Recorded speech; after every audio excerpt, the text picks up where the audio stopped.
दूंगी, रात को तुम आए जाइयो और प्रेम से पाए जाइयो।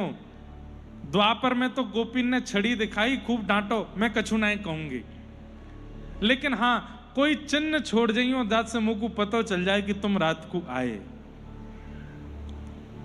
ठाकुर जी को लोभ दे के गई मक्खन का, वापस चली गई और जाए करके फिर से छींका पे टांग दिया और बस प्रतीक्षा करती रही सुबह हो तो मैं देखूं। सुबह होकर देखा तो मक्खन ज्यों का त्यों। अगले दिन फिर मक्खन निकाला, फिर मक्खन निकाल के मटकी में सजा के फिर गई और ठाकुर जी से कहे आए नहीं कल। और ठाकुर जी चुपचाप खड़े मंदिर में, आए नहीं आप।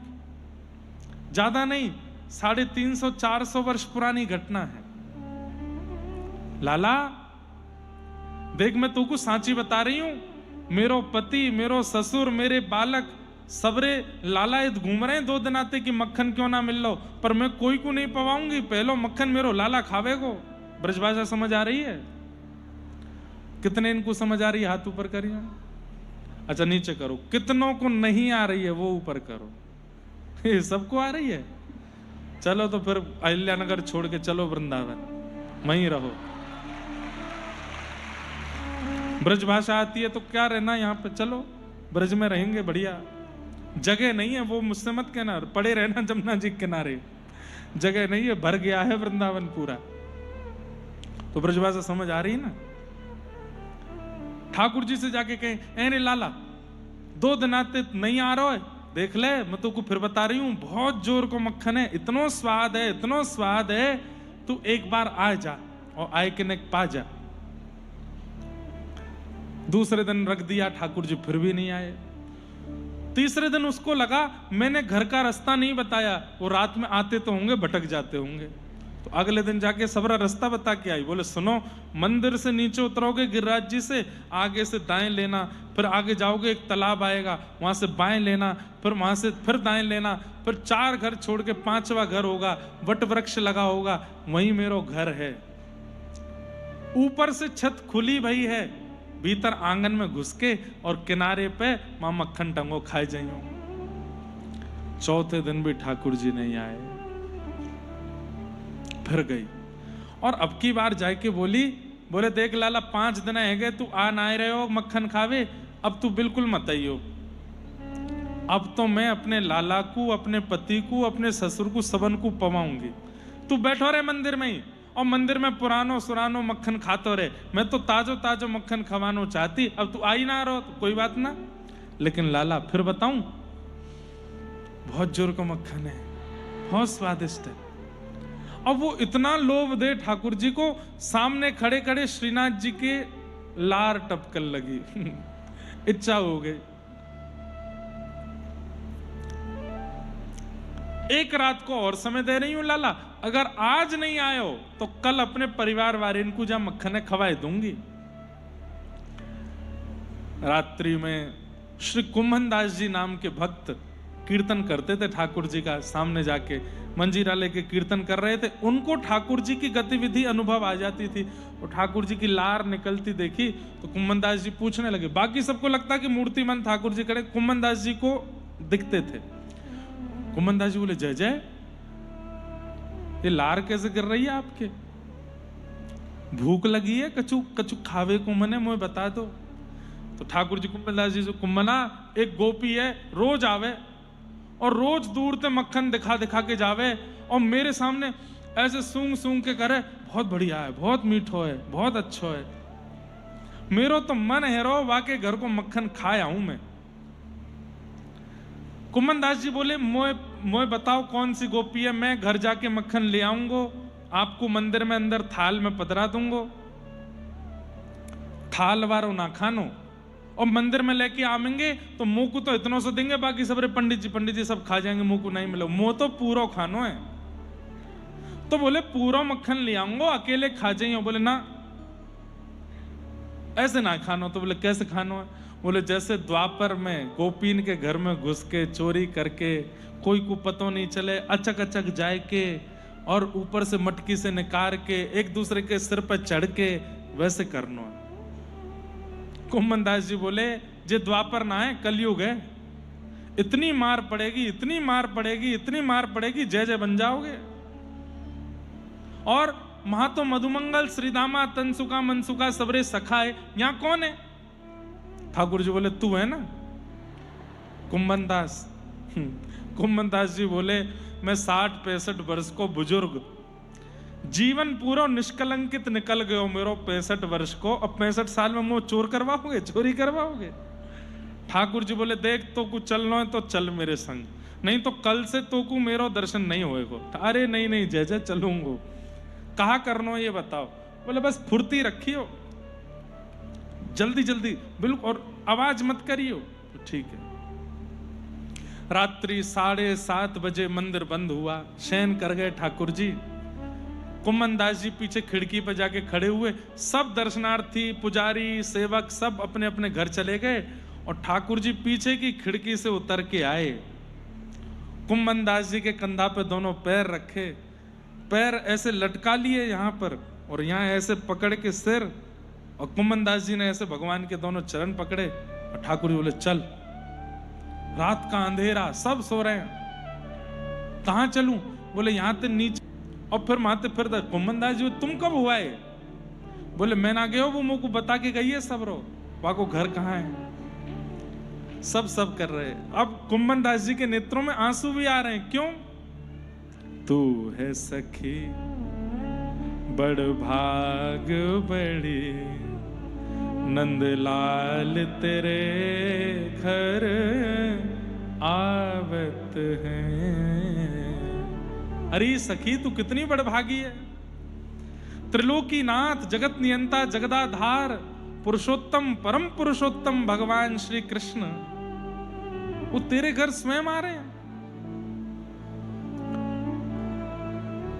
अरे भैया घर के नगर के वरिष्ठ व्यक्ति को अगर हमारे घर की गली का नाम भी पता होता है तो हम खुश। अरे आपको पता हमारा घर कहां है? ठाकुर जी को पता है कि मेरा घर कहां है।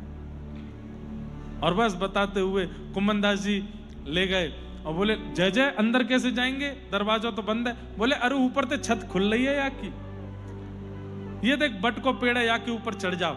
दोनों चढ़ गए और ऊपर पेड़ की डाल एक आंगन में जा रही थी, उससे भीतर कूद गए।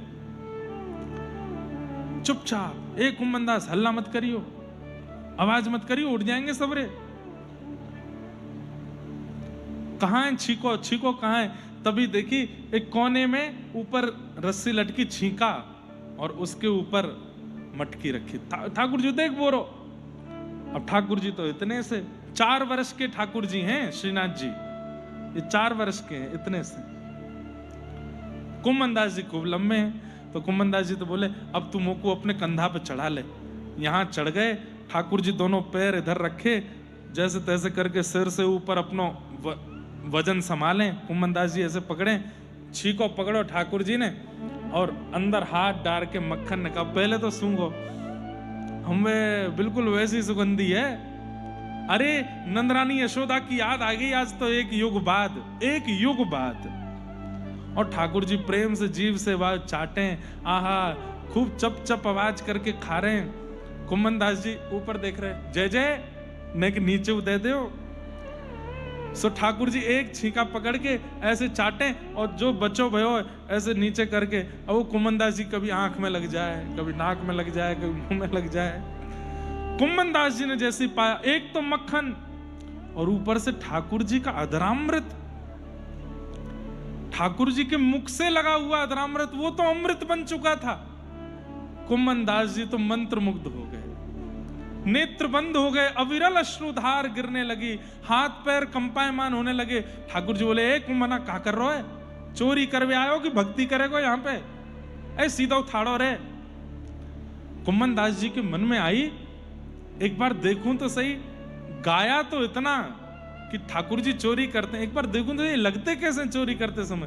तो ऐसे अधर होके देख रहे थे ऊपर, तभी क्या देखा, ठाकुर जी की धोती ढीली हो गई और धीमे धीमे नीचे खिसक रही है। सो कुंभन दास जी बोले जय जय धोती संभालो, धोती संभालो, अभी जय जय हो जाएगी सबरी।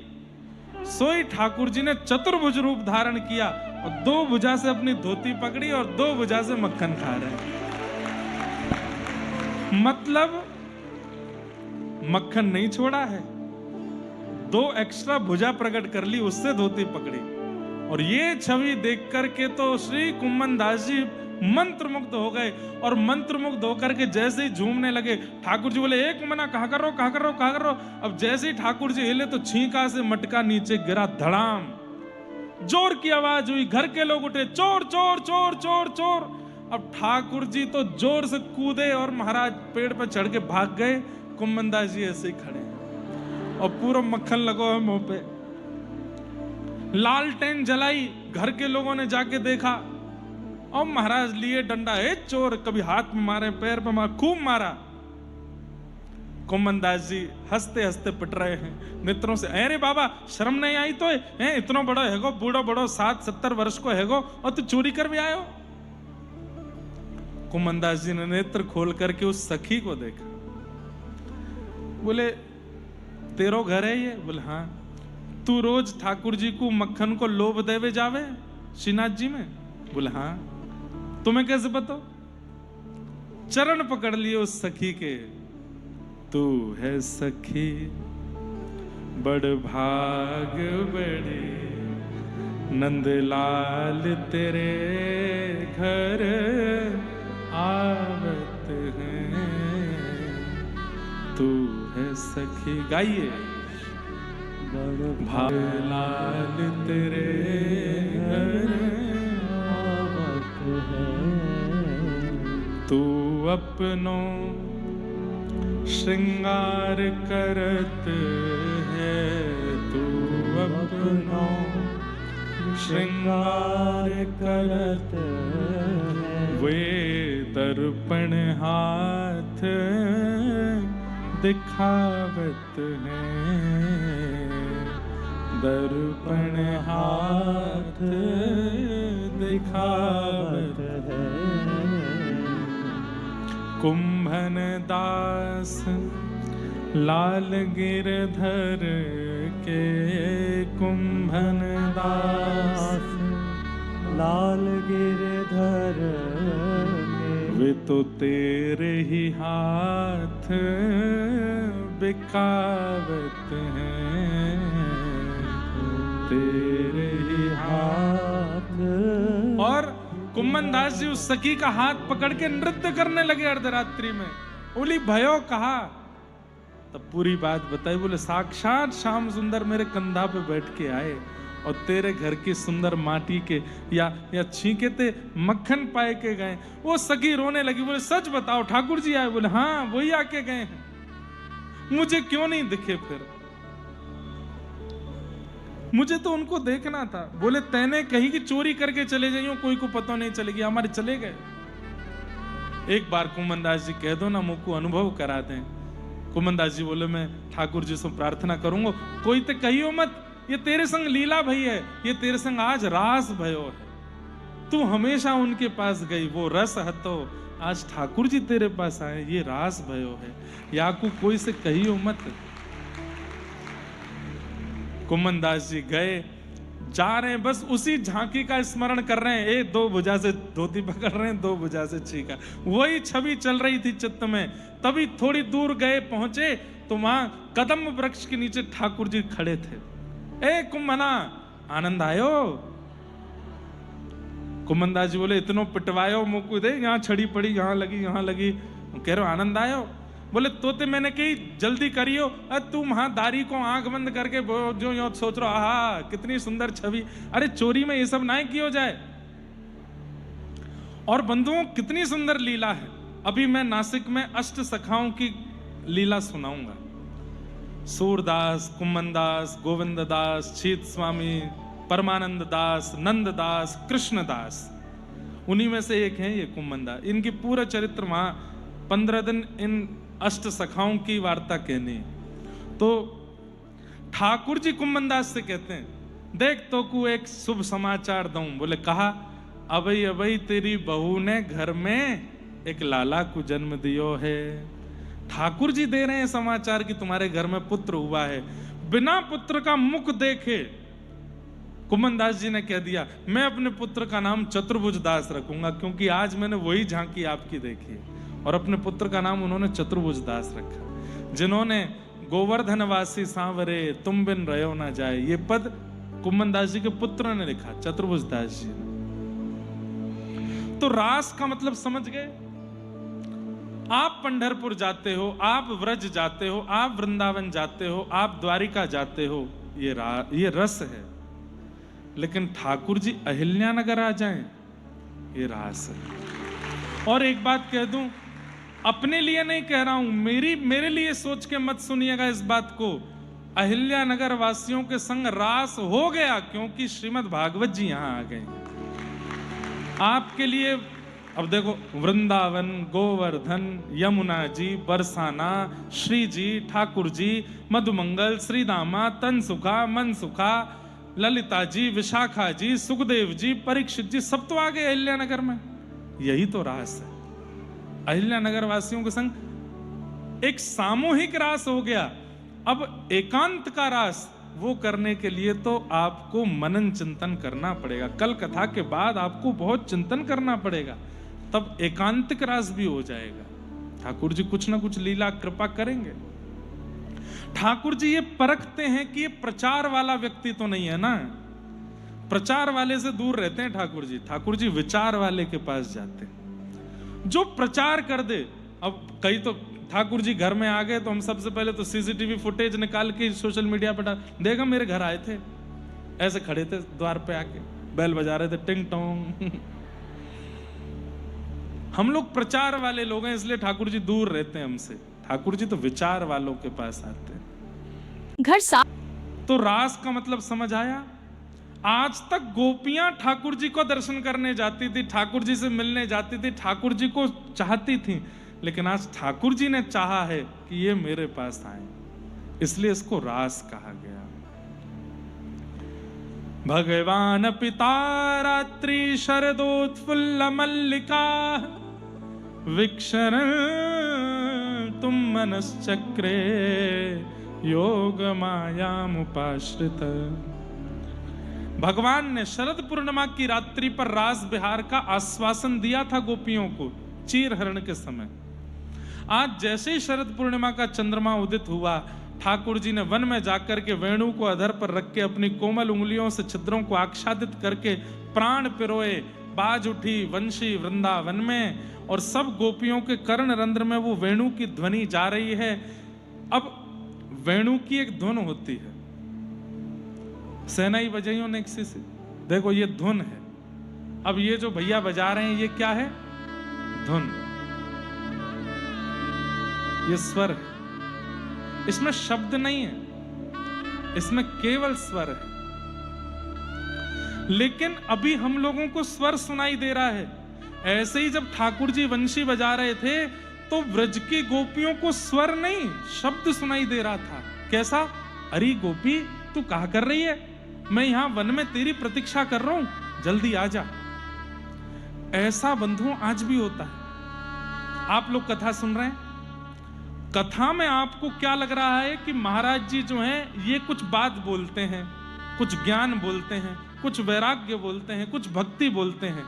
लेकिन कृष्ण प्रेम में उन्मुक्त यदि कोई यहां बैठा होगा, उसके नेत्र बंद हो जाते होंगे और उसको लगता होगा इन महाराज जी के माध्यम से ठाकुर जी मुझसे बात कर रहे हैं, ठाकुर जी मुझसे कुछ कह रहे हैं। सबको नहीं लगता ऐसा, सबको नहीं लगता ऐसा। बस उन्हीं को लगेगा जिनको ठाकुर जी चुन रहे होंगे।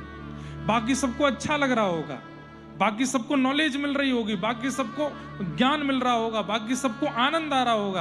पर कोई एक ऐसा होगा इन 10,000-20,000 हजारों में जिसके नेत्र बंद होंगे, नेत्रों से अश्रु गिर रहे होंगे और उसको एक एक शब्द ऐसा लगता होगा कि ये मेरे प्रश्नों का उत्तर दिया जा रहा है, ये कृष्ण इनको माध्यम बना के मुझसे बात कर रहे हैं।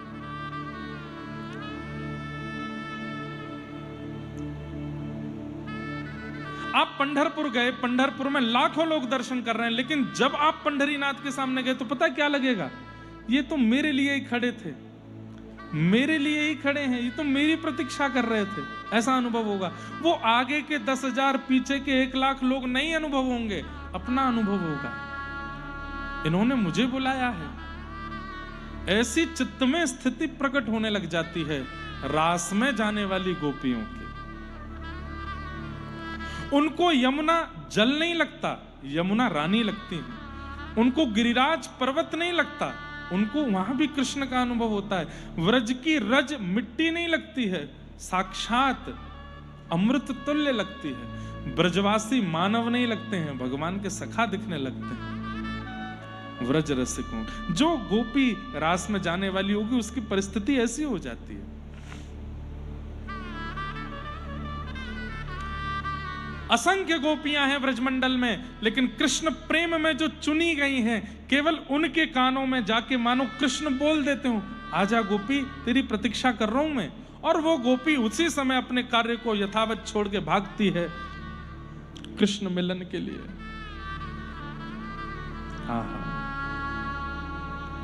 ये रास पंच। आज बंधुओं रुक्मणी विवाह होना है कथा में, रुक्मणी जी के पंडित जी भी आए हैं, पर हमको नहीं लगता कि हो पाएगा, क्योंकि समय तो निकल गया और अभी हम रास पे ही चल रहे हैं। तो हम क्या करते हैं, कई बार हम रास में अटक जाते हैं ना, तो हम राधा कृष्ण विवाह कर देते हैं। श्री प्रिया जी का और ठाकुर जी का विवाह रास में हो गया, और फिर अगले दिन रुक्मणी विवाह से कथा प्रारंभ करते हैं।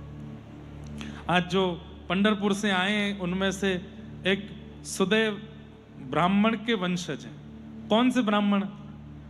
जिनको रुक्मणी जी ने पत्र लिख करके दिया था, सुदेव ब्राह्मण, की जाओ द्वारिकाधीश को पत्र दे दो। और वो पत्र लेकर के ठाकुर जी के पास गए। ठाकुर जी ने जब पत्र पढ़ा, श्रुत्वा गुणान भुवन सुंदर शृण्वताम ते निर्विश्य कर्ण विवरई हरतंगतापम, और जिस पत्र को पढ़ करके ठाकुर जी इतने प्रसन्न हुए कि उस ब्राह्मण को रथ में बैठाया, बोले चलो। ब्राह्मण बोला, ब्याह आप दोनों का, ये भागदौड़ मेरी क्यों हो रही है? अभी वहां से मैं आया, फिर आप लेके बोले नहीं तुम पत्र लेके आए हो, बताओ तो सही है कौन? तब वहां द्वारिका कौंडन्यपुर पहुंच करके ठाकुर जी ने रुक्मणी जी को स्वीकार किया। और रुक्मणी जी ने जब कृष्ण मिल गए रुक्मणी जी को, तो भगवान का रथ रोका, रुके रुके रुके, कहां वो ब्राह्मण कहां है जिनके हाथ में पत्र भेजा? तो सुदेव ब्राह्मण दिखे। तब जी ने उनको बहुत वंदन किया और हाथ जोड़ के कहा, द्वापर में हम दोनों को मिलाने में आप बहुत सहायक रहे, कलिकाल के अंत तक और हमेशा मेरी सेवा का अधिकार मैं आपके वंश को प्रदान करते हैं। और श्री रुक्मणी जी की आज भी पंढरपुर में सेवा सुदेव ब्राह्मण का वंश ही कर रहा है। तो उसी वंश के, इनकी वजह से हमारे लाला को ब्याह है, नहीं तो क्वारो रह जातो बेचारो। तो ऐसे ये सब ब्राह्मण आए हैं, बड़ी कृपा है। लेकिन आज रुक्मणी विवाह तक हम पहुंच नहीं पाएंगे, हम रास ही करेंगे बस। तो रास गोपियां पहुंच गई, असंख्य गोपियां, कोई अपने घर पर अलग अलग कार्य कर रही थी, सब कार्यों को छोड़ करके आई हैं रास में। और वहां जाकर के ठाकुर जी को देखा। ठाकुर जी ने पहले तो उन गोपियों को बुलाया, और जब गोपियां सब आ गई तब उन गोपियों से क्या कह रहे हैं? स्वागतम वो महाभाग प्रियम किम करवाणि व व्रजस्यानामयं कश्चित् वृता गमन कारण। आप सबके आने का कारण क्या है?